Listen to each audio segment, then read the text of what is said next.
Halo guys, selamat datang di channel IRF Auto Review. Nah, kali ini kita akan mereview mobil yang cukup viral. Viral terus, viral lagi. Ya, kita emang nyari konten sih, pengen nyari AdSense aja gitu dari mobil yang viral. Tapi kali ini bener-bener apa ya? Udah ditunggu-tunggu lah, udah dari tahun lalu sebenarnya udah ditunggu-tunggu sama rakyat Indonesia. Dan ini mobilnya Toyota Race GR Sport. Oh iya, ini ada marketingnya.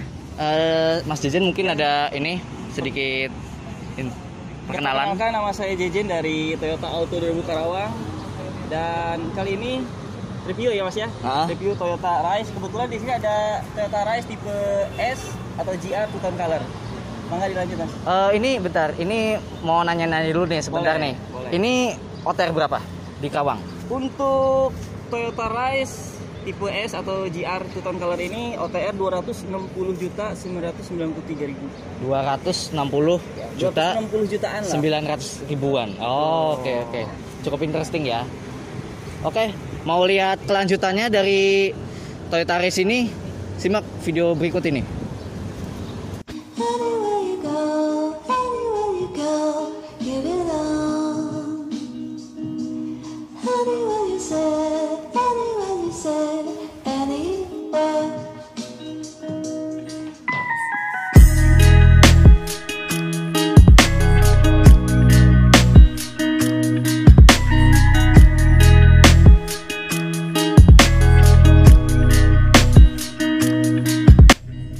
Dan kali ini kita pakai cara review yang berbeda. Karena selain keadaan dealer yang sedang ramai karena antusiasme masyarakat terhadap mobil yang satu ini, juga rasanya kalau bahas mobil yang satu ini rasanya bakal kepanjangan kalau kita pakai tema review yang biasa, dimana kita on cam. Kalau kalian lebih suka yang mana? Pakai voice over begini atau ngomong langsung on cam? Vote di kanan atas setelah nonton video ini ya. Anyway, rasanya Toyota atau Daihatsu tuh bikin berita banget selama 4 tahun terakhir. Setelah melaunching Rush Terios di akhir 2017 silam, dengan perubahan yang radikal serta peralatan safety yang jauh lebih baik dari generasi sebelumnya, lalu dilanjutkan dengan Yaris yang mukanya kayak Joker di tahun 2018 dengan fitur yang jauh lebih banyak juga. Lalu diikuti dengan Avanza Xenia yang lampunya model Foxy yang udah kita bikin reviewnya, monggo dicek di kanan atas di tahun 2019. Dan facelift Duo Agya Ayla di tahun 2020. Ya, intinya menuhin beranda YouTube penikmat otomotif lah ya. Nah, 2021 kali ini nggak kalah heboh nih. Setelah memfacelift Yaris yang tadinya Joker jadi ala-ala Lexus, Toyota akhirnya melaunching salah satu mobil yang sebenarnya udah ditunggu-tunggu dari lama. Mobil ini awalnya dipasarkan di Jepang memang. Namun entah Toyota dan Daihatsu atau biasa kita sebut Astra kesambet apa? Tahu-tahu muncul plan pabrik di Karawang untuk memproduksi mobil unik ini secara CKD. Luar biasa kali ini Toyota, maksudnya Astra.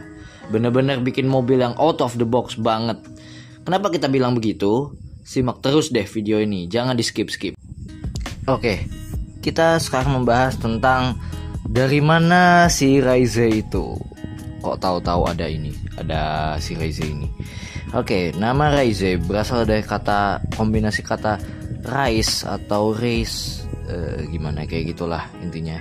Yang menurut Toyota artinya adalah mobil aktif yang memberi energi pada kehidupan sehari-hari. Ya, mungkin itu tercermin di desainnya sih. Emang agak imut-imut gitu. Oh iya, dan seperti biasa layaknya Astra, mobil Toyota ini punya kembaran Daihatsu-nya yang bernama Rocky. Dan untuk pasar Malaysia, ia juga memiliki kembaran dari Pero 2 yang bernama Altiva. Mereka bertiga menggunakan platform yang sama, yaitu DNGA atau Daihatsu New Global Architecture, yang dikembangkan dari mobil konsep D-Track yang kalian mungkin pernah lihat di pameran mobil tahun 2017 saat itu. Nah, jadi mobil ini dikembangin dari mobil konsep itu. Oh iya, di Jepang sendiri Toyota Race diposisikan untuk menggantikan Toyota Rush yang short wheelbase yang kodenya J200. Gak masuk sini, meskipun beberapa masuk, jarang banget. Sedangkan Rocky sendiri diposisikan untuk menggantikan Daihatsu Bego. Bigo maksudnya mungkin. Aduh. Nah, untuk varian Race sendiri sebenarnya cukup beragam dan cukup lengkap juga sebenarnya. Ada varian terendah yaitu yang bermesin 1200 cc tipe G. Meskipun saat video ini dibuat ia belum dijual sih sebenarnya. Dan varian G yang bermesin 1000 cc kok malah lebih kecil karena dia bermesin turbo. Cukup out of the box juga sih Toyota masukin mesin turbo bensin di sini karena ya di luar kebiasaan aja gitu. Yang disatukan dengan transmisi manual atau matic. Jadi ada pilihan manual atau matic CVT untuk tipe G. Dan GR Sport dengan pilihan transmisi CVT aja. Udah itu doang. Ya enggak dong. Karena yang bikin kita terkejut sebenarnya karena Toyota memasukkan varian TSS di Indonesia. Yang seperti kita tahu, fitur TSS atau Toyota Safety Sense adalah fitur keselamatan aktif dari Toyota yang saat ini baru ada di mobil Toyota kelas menengah ke atas seperti Altis Hybrid atau Alphard. Jadi luar biasa gitu loh, Toyota bisa memasukkan fitur ini di mobil yang harganya di bawah 300 jutaan seperti ini. Oh iya, nanti kita jelasin soal TSS kalau misalnya kita udah dapat unitnya ya. Karena yang kita review kali ini adalah unit Toyota Race GR Sport non TSS, jadi varian yang nggak pakai TSS, yang berharga sekitar 260 jutaan. Oh iya, untuk harga lengkapnya OTR Karawang bisa dilihat di deskripsi ya, karena varian cukup banyak. Iya, harganya terjangkau. Terus lawannya siapa dong? Oke, kehadiran Race atau Rocky di sini untuk melawan Kia Sonet yang bukan penyanyi dangdut dan yang sudah kita buat reviewnya, dan Nissan Magnite. Bisa dibilang begitu karena si Race ini memiliki dimensi yang kompak. Panjangnya aja hanya 4,03 mm, lebarnya 1,7 meter, dan wheelbase-nya 2,5 meter. Mobil yang sangat tepat untuk masuk jalan tikus, di mana tikus saja malas untuk masuk jalan itu karena kesempitan. Jadi jelas mobil ini lebih kecil dari HR-V atau Seltos ya. Sekarang kita bahas desain.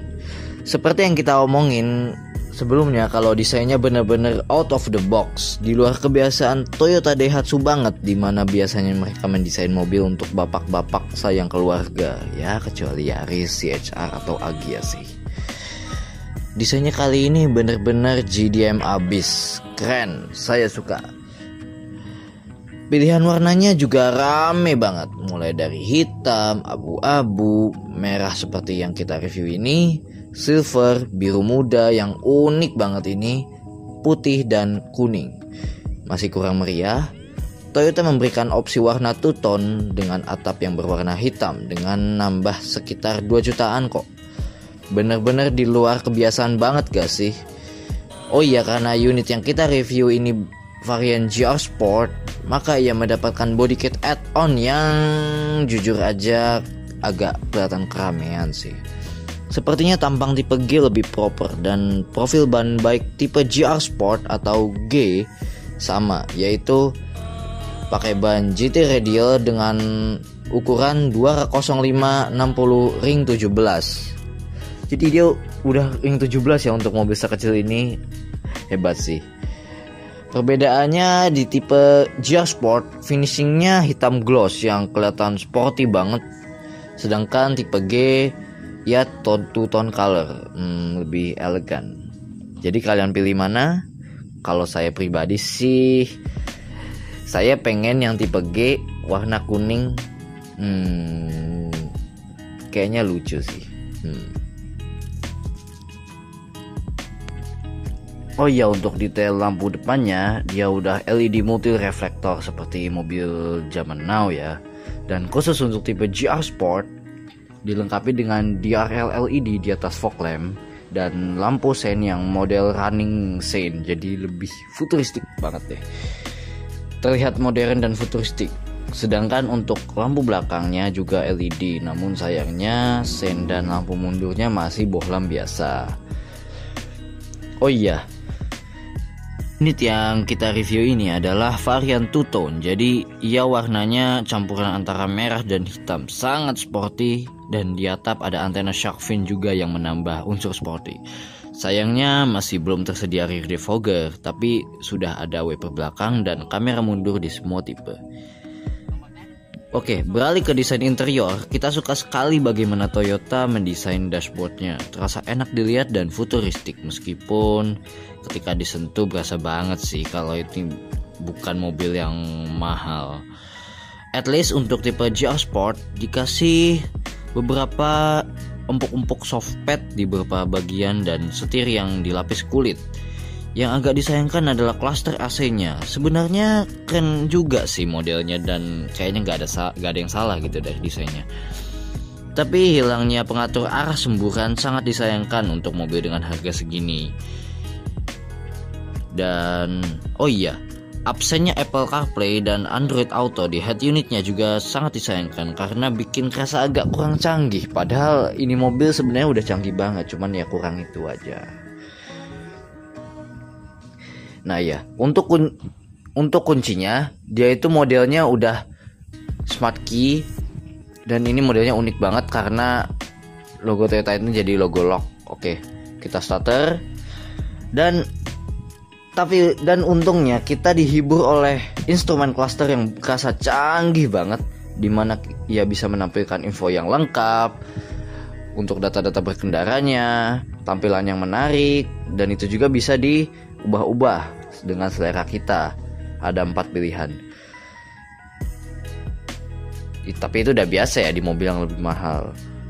Yang nggak biasa ada di mobil yaitu adanya reminder untuk macam-macam seperti hari ulang tahun yang bakal diingetin kayak gini. Cocok banget untuk ngingetin entah pacar kalian atau orang tua kalian daripada didiemin karena pada ngambek karena kalian lupa hari ulang tahunnya. Ada juga reminder untuk anniversary. Jangan sampai kalian didiemin juga karena lupa tanggal jadian atau tanggal pernikahan. Ya nggak lucu sih, kesannya kayak kurang romantis gitu. Nah kalau yang jomblo gimana? Ya pasang ultah hari ulang tahun kalian sendiri aja lah ya, biar seolah-olah ada yang ngucapin. Kasihan saya. Dan karena ini ada 10 slot untuk pengingatnya, jadi kalian bisa menambah 10 pacar. Maksudnya 10 pengingat di instrumen cluster ini. Luar biasa canggih banget dan lucu banget ada fitur kayak gini ada di mobil harga segini.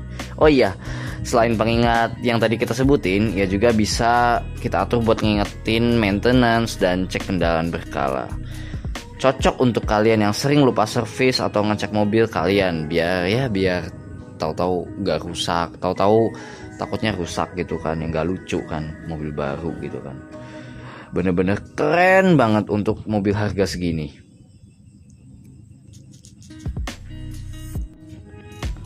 Terus untuk fitur safety gimana? Inilah salah satu kelebihan Race. Seluruh varian Race dilengkapi rem ABS ABD, lalu dilengkapi dengan Vehicle Stability Control yang dapat menstabilkan kendaraan, serta Hill Start Assist yang dapat menahan mobil saat ditanjakan agar tidak mundur. Lalu seatbelt warning yang ada di atas sini yang sangat unik. Lalu parking sensor dengan kamera parkir serta keyless entry with immobilizer, itu untuk semua tipe. Nah, khusus Rise varian GR Sport TSS alias Toyota Safety Sense lebih lengkap lagi nih. Dia sudah dilengkapi dengan pre-collision system yang bisa mendeteksi kemungkinan tabrakan dengan cepat di depan. Jadi bahasa simpelnya dia bisa berhenti sendiri, cukup keren. Lalu ada Lane Departure Alert with Steering Control yang dapat memberikan peringatan serta mengoreksi setir apabila keluar lajur saat berkendara. Jadi kalau misalnya andaikan kita ngantuk, dia bakal ngasih warning pertamanya, terus dia bisa ngoreksi setir agar tetap di jalur yang lurus. Lalu ada Rear Cross Traffic Alert dan Blind Spot Monitoring yang dapat mendeteksi blind spot dari sisi samping dan belakang, sehingga memudahkan kita untuk mendeteksi objek yang ada sekitar. Serta pedal miss operation control yang dapat mencegah mobil bergerak saat kita salah injak pedal, jadi mengurangi risiko kita salah injak pedal sehingga bikin mobil terjun, dan ya kalian tahu pasti endingnya seperti apa. Udah? Belum dong?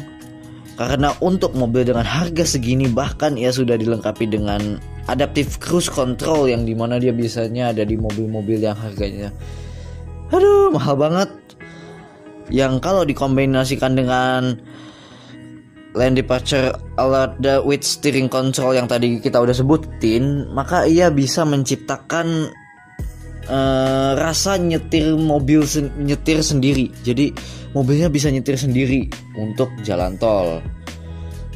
By the way, kita belum tahu untuk ketentuan dari fitur-fitur ini gimana. Jadi kalau misalnya kita udah dapat unit yang TSS, mungkin bakal kita coba semua fitur itu.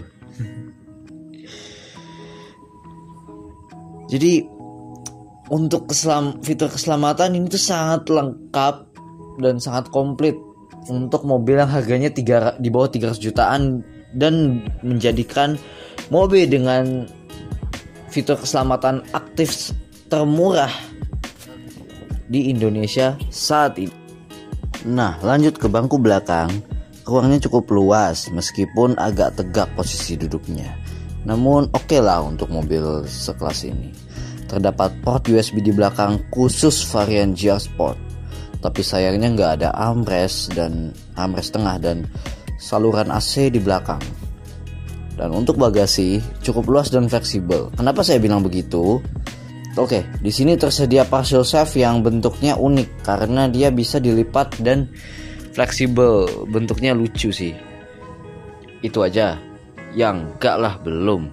Ya juga dilengkapi dengan lantai bagasi yang bisa diatur naik turunnya. Jadi sangat fleksibel. Kalau misalnya kita mau bawa barang yang agak tinggi tinggal diturunin. Kalau misalnya mau biar bisa dilipat rata lantai joknya, kita tinggal naikin. Jadi sangat fleksibel dan luar biasa untuk mobil sekelas ini. Oh iya, dan dia dilengkapi dengan ban serep yang full size dan sama speknya seperti yang dipasang di keempat roda. Lagi-lagi sangat jarang untuk mobil sekelas dan seharga si Race ini. Kita tes drive. Bacanya gimana, Mas? Race. Oke, sekarang kita bahas performa. Sekarang kita test drive.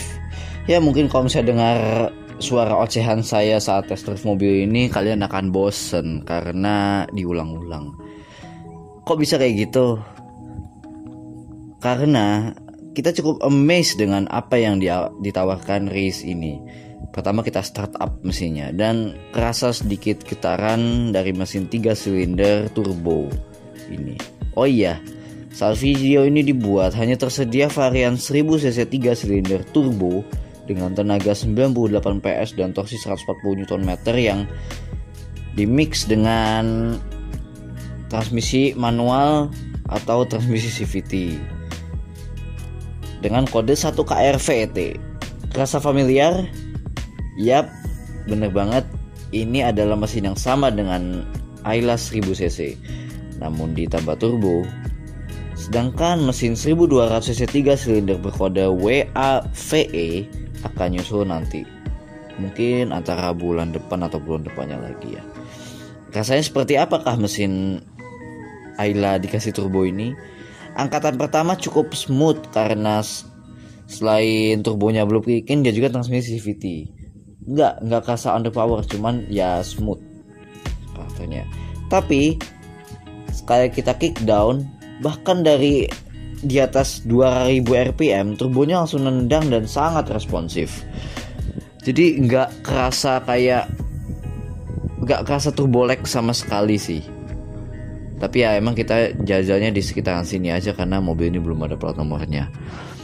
Dan dia transmisi CVT-nya tuh dia beda sendiri karena dia itu di CVT. Jadi ya transmisi CVT yang dirancang oleh DNGA. Dia menggabungkan antara CVT dan planetary gear. Jadi untuk angkatan pertama dia CVT untuk smoothness-nya, dan begitu udah ditarikan atas dia langsung engage ke planetary gear. Jadi tetap ada planetary gear. Ya agak bingung sih, tapi ya disitulah keunikannya. Dan untuk bantingan dan handling kita belum tes karena ya ini emang benar-benar sedikit sekali sesi test drive-nya. Untuk peredaman suara jujur aja kurang. Ya wajar harganya segini. Yang gak wajar itu kalau misalnya mobil harga 300 jutaan lebih tapi peredamannya seperti ini. Jadi ya untuk feel mengendaranya sih ya DNGA ini benar-benar berperan penting sih untuk kenikmatan berkendaranya. Setirnya direct, rasanya tuh mobilnya compact banget dan enjoy banget dikendarain. Nice Toyota, nice. Kok mah jadi kayak kamu di? Ya baikkanlah.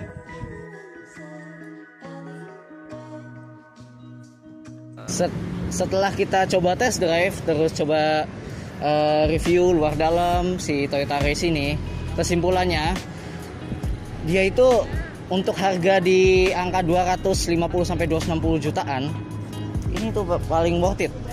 Karena dia itu mesinnya sudah turbo, irit bahan bakar pastinya ya karena ya mesinnya kecil 1000 cc, tapi tenaganya juga nggak malu-maluin, 198 horsepower. Dan desain sendiri dia cukup interesting untuk sebuah Toyota. Toyota berani kali ini cukup berani dia masukin mobil yang aslinya ini buat market Jepang, dibawa masuk ke Indonesia tanpa banyak sunat-sunatan fitur. Oke, dan terima kasih juga buat Mas Jejen dari Auto 2000 yang udah ngasih kesempatan kita untuk nge-review mobil ini. Jangan lupa kalau misalnya kalian mau pesen mobil, terutama si Race ini, kalian bisa kontak ke Mas Jejen. Di Toyota Auto Karawang, Jalan Suroto Kunto nomor 80. Jangan lupa hubungi di 08577 069 2000. Oke. Dan terima kasih juga buat yang udah nonton. Mohon maaf bila ada salah-salah kata atau perilaku. Ya emang kadang-kadang kita perilakunya agak menyimpang ya. Tapi ya ini untuk menghibur aja. Oke, sekian review dari saya. Terima kasih sudah menonton. Bye.